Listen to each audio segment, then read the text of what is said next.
आज विचार केला की मटर पनीरची भाजी बनवावं. ताई बोलली नको आज मटर पनीर नको, आज आपण पालक पनीर बनवू. तर मी पालक पनीर बनवण्यासाठी मग मी फ्रीज उघडला, पालक घेतली, पालक व्यवस्थित शिजवून घेतली. पनीर होतं ते मी कट करून फ्राय करून घेतले छानपैकी. मग पनीरसाठी मी मसाला वाटून घेतला, कांदा, टमॅटो, हिरवी मिरची, अद्रक आणि लाल तिखट टाकून ते व्यवस्थित मिरची भाजून घेतली. त्यानंतर मी त्याच्यामध्ये बाकीचे मसाले सगळे ॲड केले, धणा पावडर, गरम मसाला आणि मीठ व्यवस्थित पुन्हा एकजीव करून घेतले मी छानपैकी.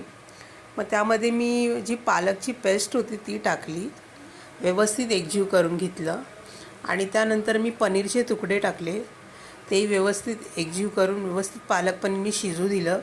पालक पनीरची भाजी रेडी झाली, सगळ्यांना दिली. सगळे बोलले खूप भारी भाजी झाली आहे. व्हिडिओ आवडला तर प्लीज लाईक करा मित्रांनो, शेअर करा, सबस्क्राईब करा आणि मला कमेंटमध्ये